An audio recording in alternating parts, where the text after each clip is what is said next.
68% dos consumidores do Brasil, eles estão dispostos a pagar mais por um produto ou serviço que não agrida o meio ambiente. Olhe como é bom quando a gente tem a informação e analisa os cenários, porque a gente não vai correr o risco de fazer besteira, né? De fazer algo para não cuidar do meio ambiente. E hoje essa temática, não precisa nem a gente falar, porque a COP27 estava aí, um evento que reúne o mundo inteiro, né, para tratar exatamente do problema climático, das questões ambientais, enfim, de tudo que pode não nos propiciar essa qualidade de vida desejada e também o turismo que a gente deseja. Como é que a gente vai sair para um lugar que a gente não possa ter uma água boa, que volte doente porque não tinha a qualidade desejada de muitas coisas, que a alimentação não atendia, enfim, que tivesse problemas até de guerra mesmo por água, por alimento, por alguma coisa assim. Então, esse cuidar do mundo em que a gente vive tem que ser uma preocupação também, não só da sociedade, mas também de todos os negócios. Aí vem o tema que eu não sei mais trabalhar turismo se a gente não falar de criatividade e inovação. Porque criatividade é um pilar da economia criativa, é uma forma de você trabalhar negócios usando a criatividade, mais do que a gente já usa. E a economia baseada na criatividade e na inovação, ela possibilita mudanças econômicas, sociais, cultural, ambiental. E isso gera sustentabilidade, né? Além de estimular uma inteligência coletiva pelo fácil acesso ao conhecimento. O conhecimento está para todos nós. A gente tem tanta informação que a gente nem dá conta. Mas, se a gente quiser, a gente tira bom proveito de tudo que está no nosso alcance, por conta de estarmos conectados, de estarmos em rede. O que está acontecendo hoje em qualquer país, é possível qualquer um de nós saber, é só a gente querer. Não é verdade? Então, a palavra inovação, quando a gente fala, a gente não está falando só de inovação tecnológica. Inovação, sei lá, digital, o que você quiser chamar. Mas é sair do lugar comum, é fazer diferente, é ter uma atitude diferente, é sair da mesmice. Grave isso, viu? Que eu adoro esses desafios que faz a gente sair da mesmice e fazer diferente. Porque a gente sempre tem que fazer igual que todo mundo está fazendo. Se a gente tem uma ideia melhor, seja para geração de riqueza, seja para a sustentabilidade dos negócios, do território, do lugar onde a gente vive. Não é isso? Então, faz parte da inovação não apenas atender bem o cliente, mas surpreendê-lo. E além do que é esperado, um tratamento individual e personalizado. Os robôs não somos nós, para que a gente seja atendido de forma igual, porque cada um da gente é diferente. Então, talvez seja isso, que o Nordeste seja tão bacana, os pequenos negócios, a exemplo das pousadas, que já tem um atendimento bom, que você tem um tratamento diferenciado, personalizado, né? Que muitas vezes os hotéis de rede, os grandes hotéis, não tem nem essa condição. Eu lembro uma vez, eu fui para um evento em São Paulo, e eu fiquei hospedado no Holiday Inn. A gente não era mais ou menos do que um número, que era o CPF da gente. Era tanta gente, né? 1.000, 2.000 pessoas dentro do hotel, que ele não tem condições de saber o nome da gente. Então são os pequenos negócios que têm condições de te tratar pelo nome, de saber o que é que você gosta de comer, enfim, alguns mimos assim que faz o seu atendimento diferenciado e personalizado. E que bom, né, que eu estou falando para pequenos negócios, né? Que é a praia do Sebrae e que a gente conhece tão bem como as pessoas se dedicam, né? Então, a gente também não pode deixar de falar de uma cidade criativa, porque João Pessoa, a cidade criativa da Unesco, todos já sabiam? E é uma das primeiras, porque o mundo inteiro tem 38.000 cidades, mas talvez a gente só tenha 300 cidades, eu não estou com bem certeza no número, que faz parte da Rede Mundial de Cidade Criativa da Unesco.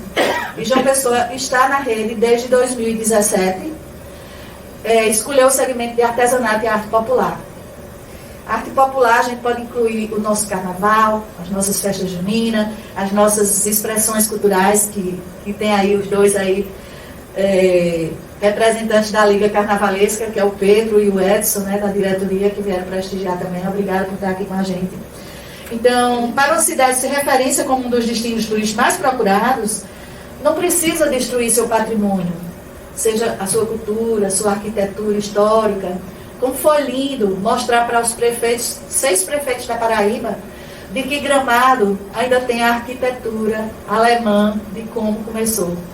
Que não foi preciso detonar aquelas casinhas, né, no estilo europeu, para fazer coisa diferente, como a gente vê muitos desses prefeitos do interior que não se preocupam com a preservação ambiental e muito menos com a preservação patrimonial, que o patrimônio já está dentro desse meio ambiente, e deixam detonar, não criam uma lei de proteção. Eu, em Santa Luzia, eu vi um dono de um supermercado destruir uma casa centenária, doeu no meu coração, e lá tirei foto, mandei para o IFAM, para o IFAEP e para o Ministério Público, e todos disseram, a gente não pode fazer nada se não existir uma lei municipal de proteção do patrimônio histórico. Então, eu acho que a gente tem que evoluir até para esses municípios que estão na regionalização do turismo, ter essa cláusula dentro daquela formulário que eles preenchem. Se o município não tiver a lei de proteção ao patrimônio histórico, cultural e ambiental, deveria não fazer parte do mapa da regionalização do turismo. Essa é a minha percepção dentro de a gente falar de sustentabilidade, né? E cultura local é uma grande força libertadora que diferencia os destinos turísticos e gera experiências. Sábado eu fui para Bomba do Emetério, não sei se vocês conhecem, a comunidade de periferia de Recife, que já foi muito sofrida, que acumula muita gente do carnaval, e que foi feito um trabalho lá, e hoje já é referência para as agremiações, as 44 agremiações carnavalescas de João Pessoa. Tem noção que é um território turístico que leva o nome de Cidade Criativa da Unesco, com arte popular, entendeu? Esse olhar, a gente precisa rapidamente colocar as agremiações carnavalescas no turismo. Não é para só pensar em ter um cachê para fazer o carnaval, mas a arte que eles têm, a cultura que eles preservam, o sentimento de pertencer a essa cultura, essa comunidade que faz acontecer, que passa de pai para filho, e tem toda a comunidade do bairro que também acompanha. Isso precisa ter um olhar diferenciado, porque cuidar da cultura é sustentabilidade no turismo também, tá? E é um grande diferencial. A gente tem aqui a Laúça, que é um produto só de João Pessoa, e a gente precisa dizer isso. Se isso fosse nos Estados Unidos, porque o marketing do americano é assim, o primeiro, o melhor, o único, sabe? A gente tinha muita coisa para mostrar nesse sentido. E por que não a gente aproveitar, né? Então, eu trago também um pouco nesse cenário para a gente refletir as prioridades das cidades criativas. Uma das prioridades das cidades é o entendimento intercultural. E essa interculturalidade é a cooperação, é o respeito, a aceitação entre as diferentes culturas. É esse entendimento intercultural que gera inclusão social, sustentabilidade, diversidade cultural, que são recursos que podem reinventar uma cidade com vantagem estratégica. Então, eu trago aqui hoje uma estratégia muito bacana para ser abraçada por todos que queiram ver João Pessoa cada vez com produtos diferenciados na sua oferta turística. E que a gente ainda sabe aproveitar ainda tão pouco. Trazer um pouco também das empresas inovadoras. O grande desafio do empreendedorismo criativo sustentável é a necessidade de aprender e reaprender de forma continuada. Então, eu acho que se depender disso, eu não vou envelhecer nunca. Porque eu quero sempre estar aprendendo, sabe? Na hora que a gente achar que sabe tudo, a gente já morreu e não sabe, né? Então, isso é muito bacana. E nem tudo que a gente aprendeu, nem tudo que eu aprendi em 1980 está valendo hoje. O mundo mudou, as pessoas mudaram, os negócios mudaram e a gente tem que acompanhar, certo? Então, empresas inovadoras, elas estão por todos os lugares. Elas se projetam no mercado de forma diferente, porque elas vendem ideias, experiências, e estão associadas ao empreendedorismo criativo. Eu acho que a diferença de qualquer negócio passa por isso, gente. A criatividade, agregar valor com a cultura, fazer bom uso da tecnologia e somar conhecimento. Aqui, cada um da gente, se a gente fosse escutar cada um de nós ia sair mais rico ainda. Porque o conhecimento não vai faltar para nenhum de nós se a gente repassar para os outros.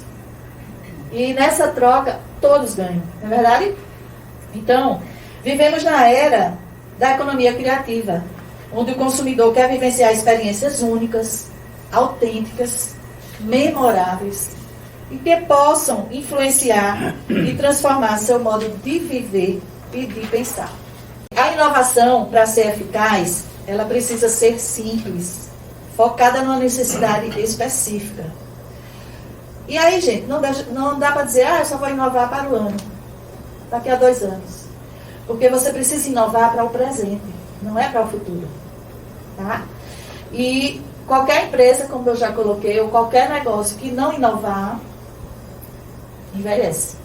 Então, posso envelhecer materialmente, mas enquanto der, eu vou buscar o conhecimento, as inovações, me atualizar com informações, né? Quanta informação gratuita a gente tem e a gente precisa aproveitar. Ontem, eu tive a ideia de fazer uma pesquisa rápida do Google Forms com os filiados da BIH. E apresentei, até para a gente também acertar o que é que eles querem, para que o Sebrae possa atuar em 2023 com eles, acertando o que eles querem. E os itens que eu pesquisei, o que é que eles queriam? Capacitação, consultoria, marketing digital, branding, gestão financeira, planejamento, mercado, feiras e eventos, hotelaria criativa, metaverso para negócios, empreendedorismo colaborativo, sustentabilidade, responsabilidade social, segurança e qualidade de vida, porque aí não é a segurança pessoal de policiamento, é a segurança de tudo. A gente está aqui, né? De máscara, de tudo, porque a gente está buscando a nossa segurança da saúde, né? E o charme na hotelaria. E charme também não é luxo, mas é com gosto e é agregar valor com a cultura do lugar, com um bom arquiteto, como Patrícia, que tem esse olhar de bem-estar para fazer o negócio acontecer. Então, gente, daqui, os mais escolhidos por ele foi capacitação, marketing digital, mercado, feiras e eventos, o brand, né, que é você fazer os estudos da marca, fazer essa marca estar cada vez mais bem posicionada no mercado. E a parte de sustentabilidade, apenas de 20 e poucas empresas, apenas 3 se interessaram. Então, tem o lado bom aqui, mas também tem o lado ruim, que um item como sustentabilidade deveria estar, eu acho, dentro do script de prioridade de qualquer negócio. Tá? Então, me chamou a atenção por isso. Muitos negócios da atividade turística que passam a ter diferencial através de experiências inusitadas. Por exemplo, os que têm diferencial, geralmente eles buscam agregar a cultura, a gastronomia, a história, os saberes e os fazeres. Isso faz todo o diferencial de qualquer negócio, de qualquer destino turístico. E tem outra coisa que eu gostaria de trazer, que também faz parte dos novos negócios e dos cenários. Os estudos de biotecnologia mostram que já tem estudos que mostram a expectativa de vida de homens e mulheres até os 120 anos. E essa será uma realidade que tende a acontecer nas próximas décadas, pois a cada 3 anos já ganhamos mais um ano de vida. Então, se o ser humano vai ter essa projeção de longevidade, a gente também tem que adequar os negócios para também atender esse público, concorda? E não pode ser algo que não pense na saúde, não pense na assistência, a saúde, a alimentação, exercícios, enfim. Tudo que possa dar o melhor conforto e mobilidade, né, acessibilidade a essa geração, que eu acho que é a minha. Eu queria trazer também que no cenário atual, alguns profissionais podem utilizar sua competência para criar um negócio inovador. E eu trago o exemplo do Ville de Plantes, que eu nem conheço quem são os donos, mas eu vejo um negócio inovador em João Pessoa. Todo mundo já foi? Gente, aquilo é um mix de negócios, como se fosse um shopping a céu aberto, porque a gente circula de um canto para outro ao ar livre, cheio de plantas vivas, um verdadeiro paisagismo que faz muito bem a gente. E que tem de tudo um pouco, né? Tem a parte da gastronomia, do shopping, do entretenimento, do beach tênis, do parquinho para as crianças, agora estão fazendo comida japonesa, sorveteria, enfim, espaço para evento. Já pensou um evento corporativo que você de repente sai assim, já está em outro ambiente?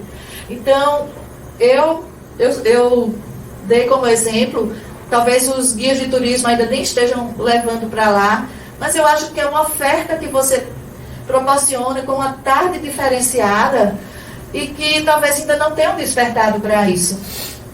Né, Ruth? É muito legal lá mesmo. Deixa eu ver mais. Sim.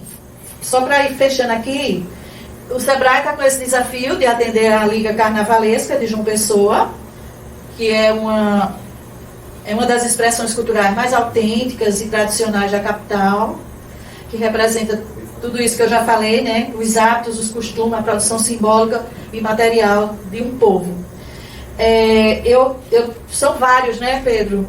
Escolas de samba, tribos indígenas, alaúças, clubes de frevo, batuque, tudo isso está sendo contemplado nesses grupos. Mas eu vejo que é possível, sim, inserir as expressões carnavalescas de João Pessoa no turismo e na cidade criativa. Por exemplo, na arte de muralismo da cidade.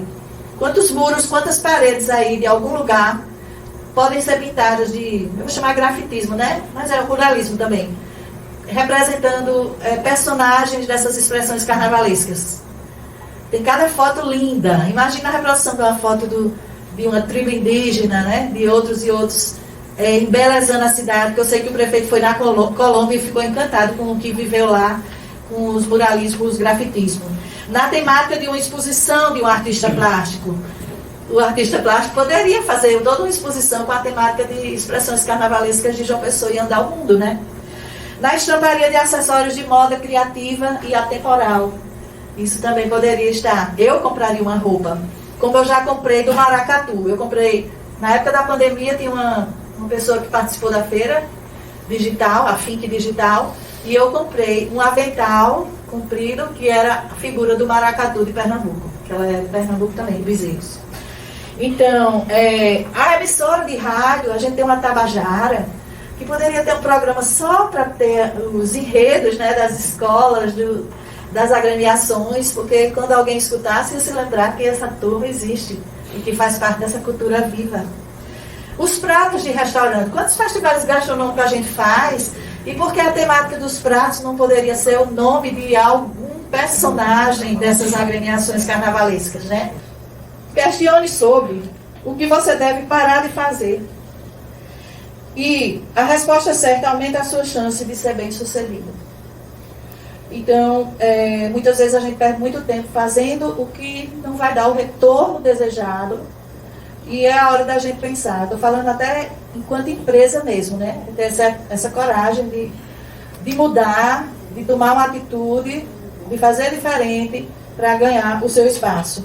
A gente comentava como não se fala em feiras sobre a sustentabilidade. Se vende, né? Se vende bastante modelos, se vende produtos, se vende.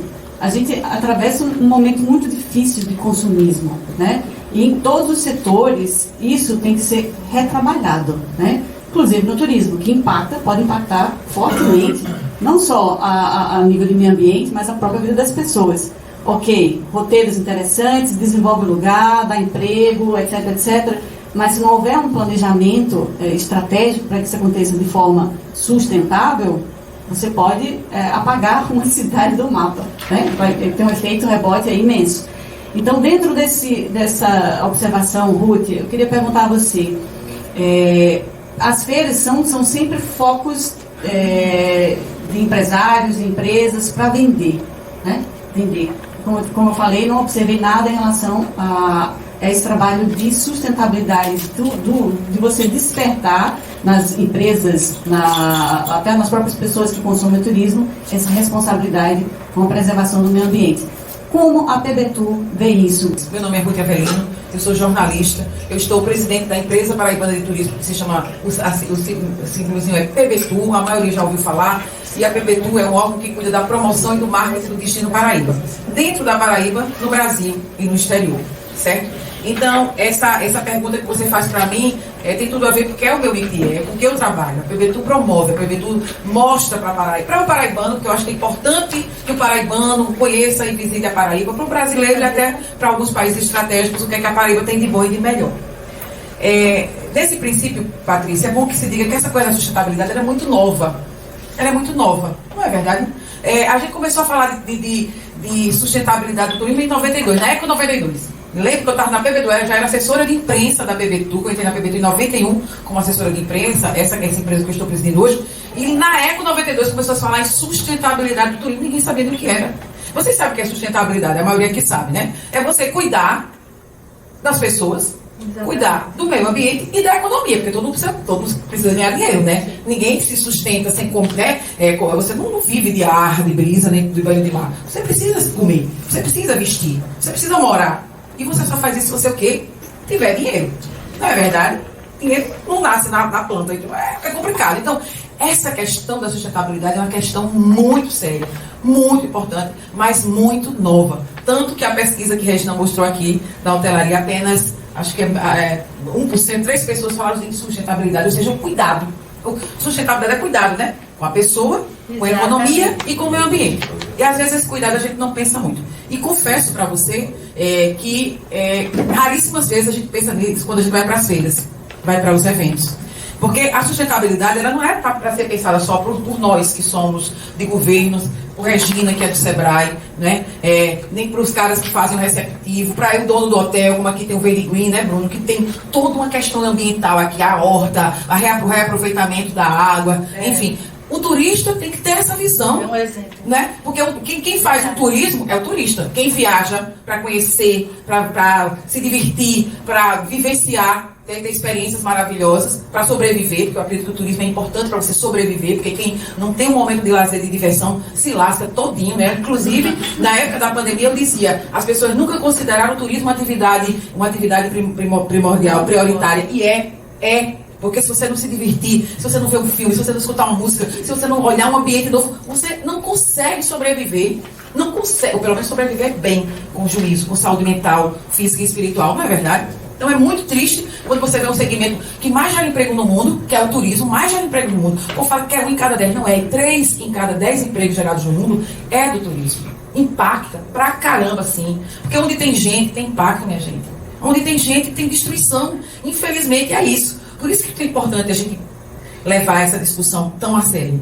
Então, eu estou como vice-presidente do Nordeste do Fórum de Secretários e Dirigentes de Órgãos de Turismo do Brasil, que se chama Fornatur. Então, desde dezembro do ano passado, eu estou como vice-presidente. E a gente tem começado a falar agora sobre essa questão da sustentabilidade, não só na prática, mas nas feiras, nos eventos, que é o que eu faço. Porque, por exemplo, eu não faço gestão, né, de meio ambiente, eu não faço gestão de praia, eu não faço gestão de limpeza urbana, eu faço gestão de promoção. Então, como levar isso para os eventos? Como discutir isso com a agente de viagem? Como discutir isso com o próprio turista? O cuidado que ele tem que ter quando chega no lugar.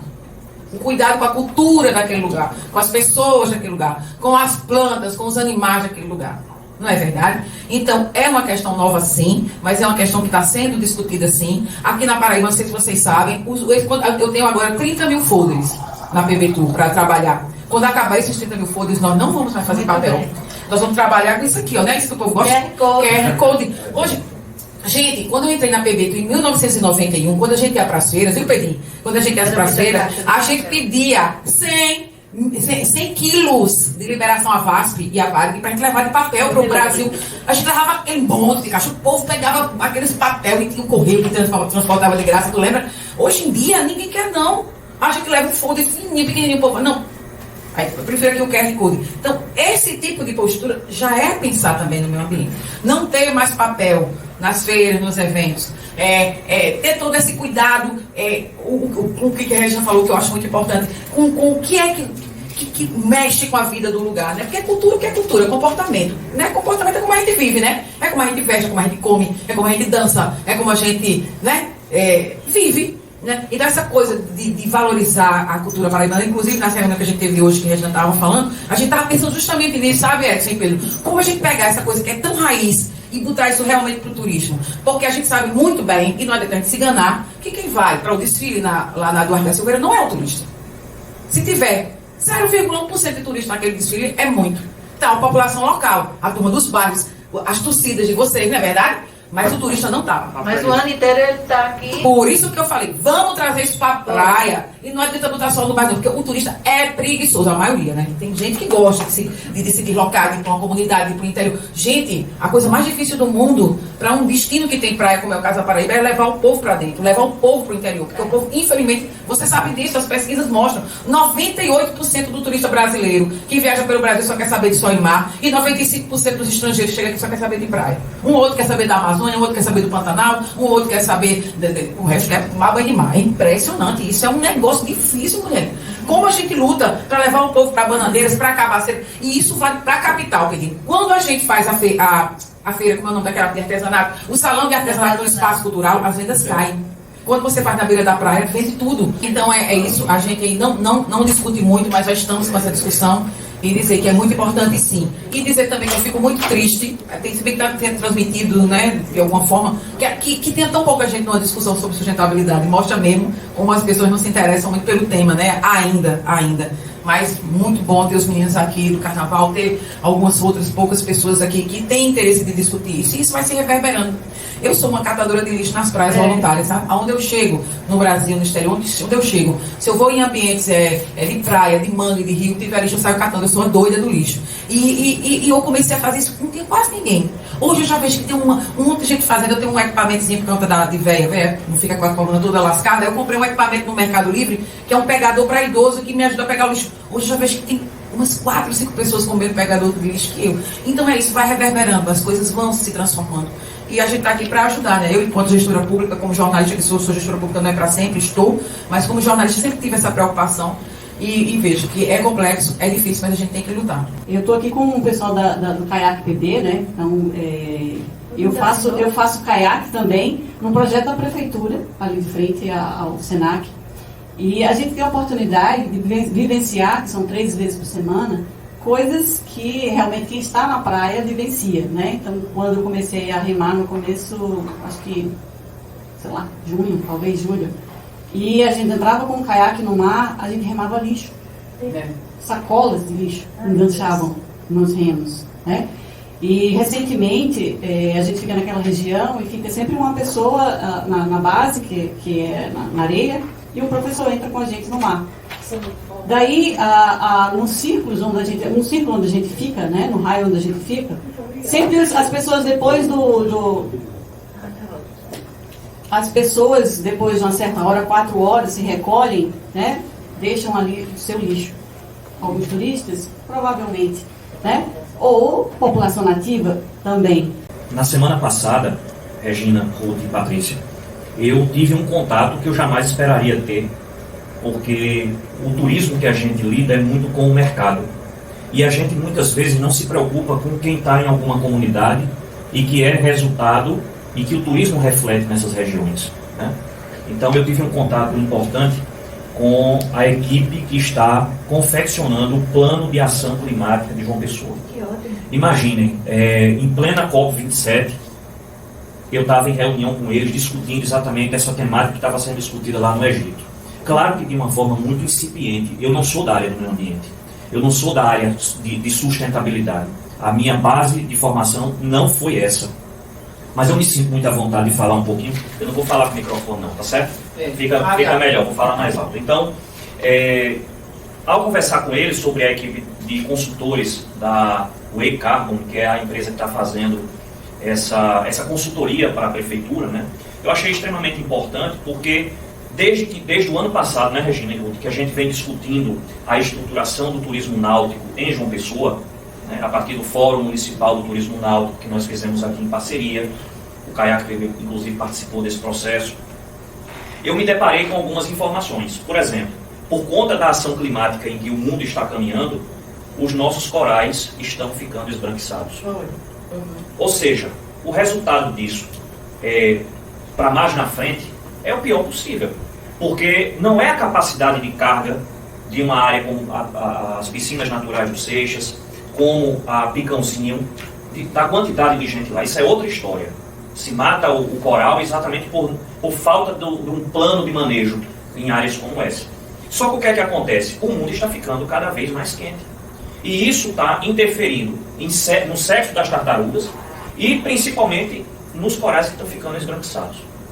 A partir de várias pesquisas que inclusive estão sendo feitas pela própria Universidade Federal da Paraíba, associadas a outras universidades da Europa, que estão, os nossos ambientes recifais estão recebendo esse apoio, estão ficando comprometidos. Né? A gente sabe que isso é algo que é extremamente importante, porque se trata de atrativos naturais que são carro-chefe do nosso turismo, as piscinas naturais. Então, eu me interessei muito pelo assunto, já estou com um relatório aqui, estou me debruçando em cima desse relatório, porque o turismo precisa e deve contribuir com esse estudo. Porque o que está sendo feito agora é uma semente que está sendo plantada para que lá na frente a gente não venha perder os nossos principais atrativos, que não é o caso de Areia Vermelha, é mais dos nossos ambientes recifais aqui de piscinas naturais. Então é algo que preocupa, o relatório é muito preocupante. Né? Então eu me interessei muito e comecei a perceber a quantidade de planos, e aqui eu elenquei 6, que a cidade já tinha e que a cidade agora também vai acabar se envolvendo mais. Né? Segundo ponto, e isso eu vou, ao decorrer da nossa conversa, de algumas anotações que eu fiz, eu vou passando para você. Isso me fez despertar também, desde que nós começamos a fazer um trabalho ano passado de estruturação do turismo náutico. Eu percebi e acolhi algo que uma professora, que inclusive é de conhecimento de vocês, que é a professora Karina Macei, que está fazendo. Ela me chegou bastante preocupada. Ela disse: Fernando, eu estou com um projeto tão bacana para preservar o ecossistema marinho, que eu não consigo fazer nada junto com a prefeitura nem com as escolas particulares, que é conscientizar os pequenininhos a cuidarem dos corais, a cuidarem do ambiente marinho.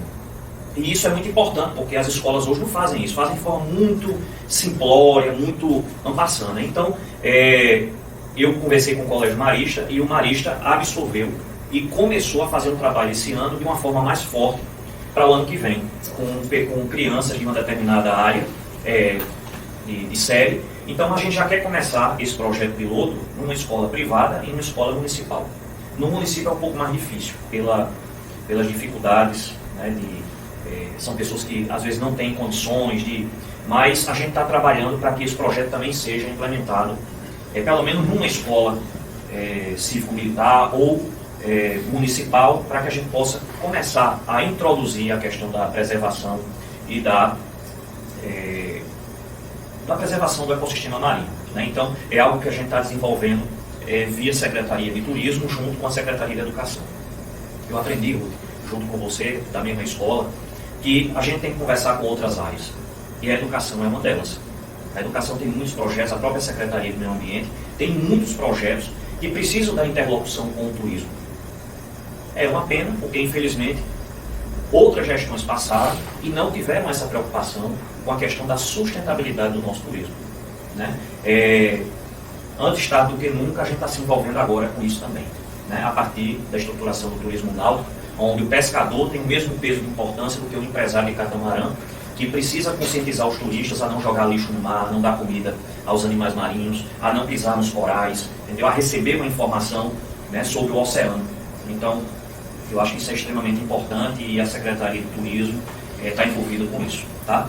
Outro ponto que eu considero importante é que o turismo de base comunitária, o turismo com desenvolvimento local, que eu tenho como base essa formação, a gente vai começar a trabalhar com a comunidade. O Sebrae já fez isso em outras comunidades.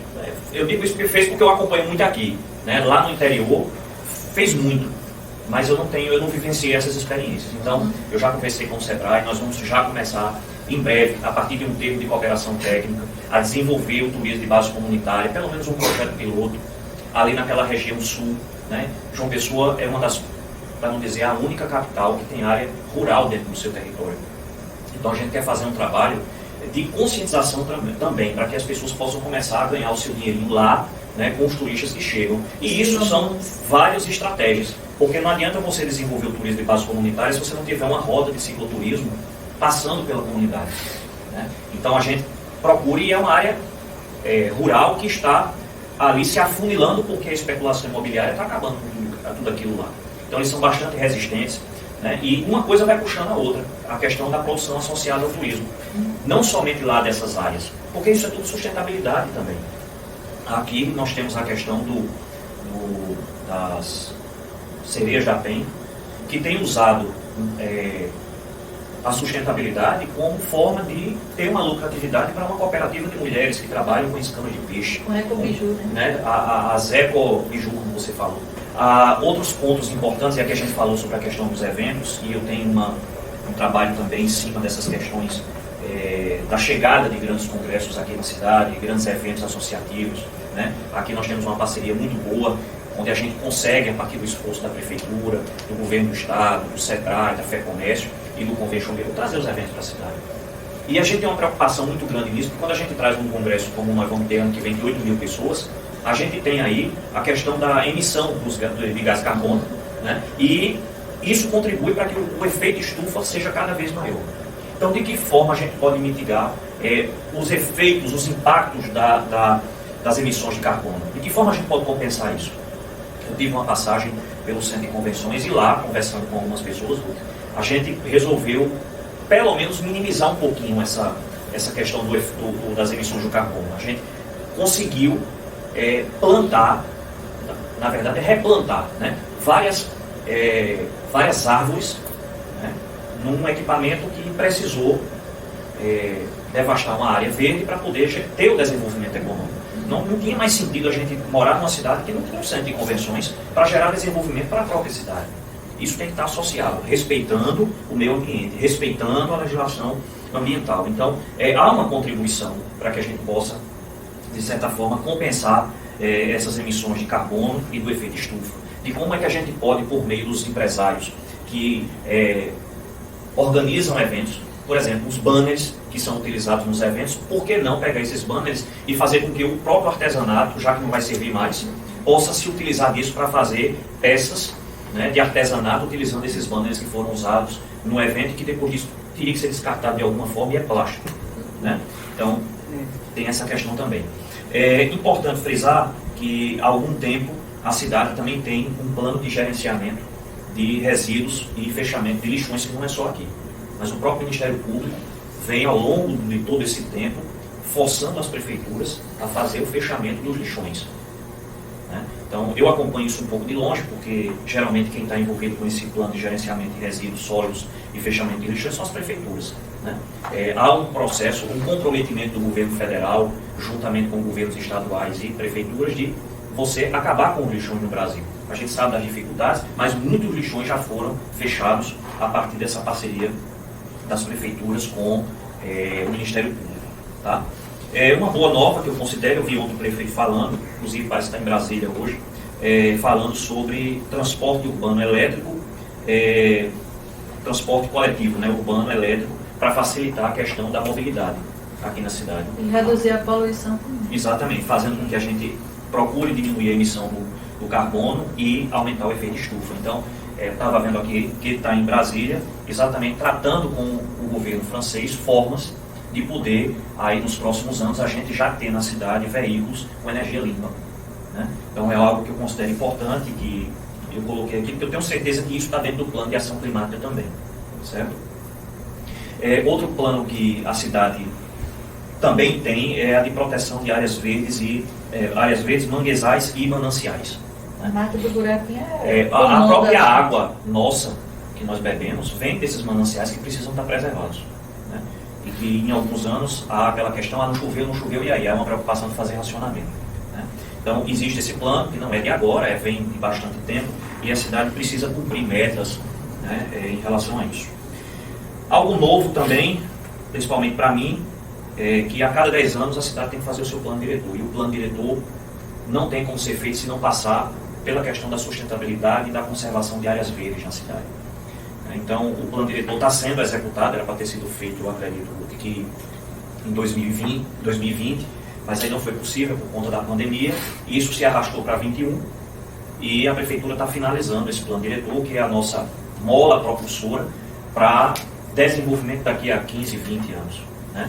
Então, a cidade vai, em breve, Organizar, receber. né, a cidade, Tem que os ter regramento, espaços, né? Regramento. Então, o plano diretor, o novo plano diretor é uma realidade que as cidades precisam fazer a cada 10 anos. Atualizar o seu plano diretor. Não é algo novo, já é algo que já vem de muitos anos também, só que agora vai passar por essa atualização com o novo cenário. Está crescendo muito, principalmente para o sul. Né? Então, é algo que a gente precisa considerar. Outro plano que nos preocupa é o plano de contenção da barreira do Cabo Branco. A gente sabe que a barreira está passando por um processo de erosão muito forte e que a prefeitura, o governo do estado e o governo federal precisam estar juntos nesse processo de contenção da barreira. Né? Então, a prefeitura, na gestão passada, contribuiu a partir de um projeto. Isso está sendo questionado pelo Ministério Público Federal, mas eu acredito que agora a prefeitura deva dar um direcionamento em relação a isso, até porque a prefeitura sozinha não tem como executar uma obra de tamanha envergadura. Né? Então aqui precisa-se de emendas parlamentares, verbas de ministério, para poder realmente ver isso. Né? O plano de gerenciamento costeiro, que infelizmente a cidade não tem. João Pessoa não tem um plano de gerenciamento costeiro. Não sei se vocês que praticam, se tem alguma informação sobre isso, mas a Marinha, por meio da Capitania dos Portos, ela pede esse plano à prefeitura e a prefeitura nunca apresenta. Né? E não é um plano que você vai construir num estalar de dedos. Né? Então é algo que precisa ser considerado. Algo novo também é a questão do Parque da Cidade, que vai estar em processo de, como é que eu posso dizer a vocês, de estruturação. É um grande projeto que vai contemplar ali toda aquela área do aeroclube, do antigo aeroclube. Né? Vai ser um local muito bacana, um equipamento urbano que vai prestigiar muito o turismo, mas que vai ter ambientes lá de convivência, de prática de esporte, de sustentabilidade, ou seja, é um equipamento completo. O João Pessoa vai ganhar esse equipamento. Eu espero muito que esse parque possa, pelo menos até o final de 2024, ser entregue à cidade, porque João Pessoa ganhou muitos parques. Eu moro no meio de 3, né? E eu sei como é bacana você estar ali junto a esses parques. O governo do estado entregou 3 parques fantásticos à cidade. A prefeitura agora se junta ao governo para entregar o parque da cidade e ainda vai entregar o parque 4 lá. Então, quantas famílias voltaram a se encontrar nesses parques? As crianças começaram a ter áreas, né, de lazer, entretenimento. Há uma preocupação com o meio ambiente, porque ali tem muitos canais que levam a águas de vários rios aqui, né, que desembocam aqui. Então, tem o Parque do Roger. Tem o Parque do Roger, que foi o primeiro parque, né, que foi um lixão que foi encerrado e que foi uma contribuição imensa que a prefeitura deu ao meio ambiente. E eu acho que foi um case que foi apresentado à época aí ao Brasil inteiro, né? Então, houve essa prioridade aí do fechamento, mas o Parque da Cidade, eu torço muito para que se torne uma realidade, tá? E existe também um plano de conservação, esse que também já existe, que é o Plano de Conservação e Recuperação da Mata Atlântica. João Pessoa é o pulmão, né? É o pulmão da Paraíba, né? Nós temos muitas áreas verdes, Ruth, inclusive, há algum tempo atrás, daí surgiu exatamente aquele título que a gente leva nas costas, né? Conta essa história para o pessoal. Não, tá bom. Já passou. Viu? E assim, é algo que a gente lucra com isso até hoje, né? E não tem nada que comprove. Né? Então, eu acho que é bacana. Foi Ruth que fez o estudo. Foi. Segunda cidade mais velha do mundo, só perdia para a França. Para Paris. E não tem ganho nenhum. Não tem ganho com isso. Então, assim, eu acho que esse plano de conservação e recuperação de Mata Atlântica é muito importante. Né? Isso vai dar o caminho de diretrizes aí para que João Pessoa fique mais verde, porque a prefeitura, e não é só essa gestão, outras gestões também colaboraram para que João Pessoa pudesse ficar mais verde, mas é porque o índice de degradação do meio ambiente está tão grande que quando você coloca 3, o cara já está tirando 20. Né? Então é difícil, e essa conscientização tem que partir ali do ensino do primeiro ano aí das crianças. Né? As minhas filhas acabam também em casa nos levando a essas lições de conservação e preservação do meio ambiente. Então, pessoal, essas foram as minhas contribuições do que eu estou sabendo que está sendo feito pela gestão municipal, em parceria com a gestão estadual, né? E de que forma o turismo está envolvido. A Secretaria de Turismo precisa e deve se envolver com essas questões. A gente participou, a Verde Arbítrio participou de uma das feiras, Feira da Beleza, E a gente fez uma parceria para fazer um acompanhamento dos resíduos, né? E a gente fez uma proposta, foi algo assim, por experiência, né? Por experiência, para sentir como funciona essa questão dentro dos eventos, que a gente sabe que os eventos, eles impactam bastante, né? Impactam positivamente na economia, mas impactam negativamente no meio ambiente, né? Na geração de lixo principalmente. Então a gente fez a gestão desses resíduos e a gente percebeu várias coisas, dentre elas, essa coisa do estar desatento, né, para a separação do lixo. A parte de resíduo no evento, só para finalizar, como impacta, né, como as pessoas elas não estão acostumadas a separar os resíduos, como esses resíduos eles poderiam ser vendidos, né, eles rendem dinheiro, né, então se fossem separados de forma correta. Então a gente tem um problema dentro também do turismo que impacta, que são esses resíduos que são gerados nos eventos, nesses grandes eventos do Centro de Convenções.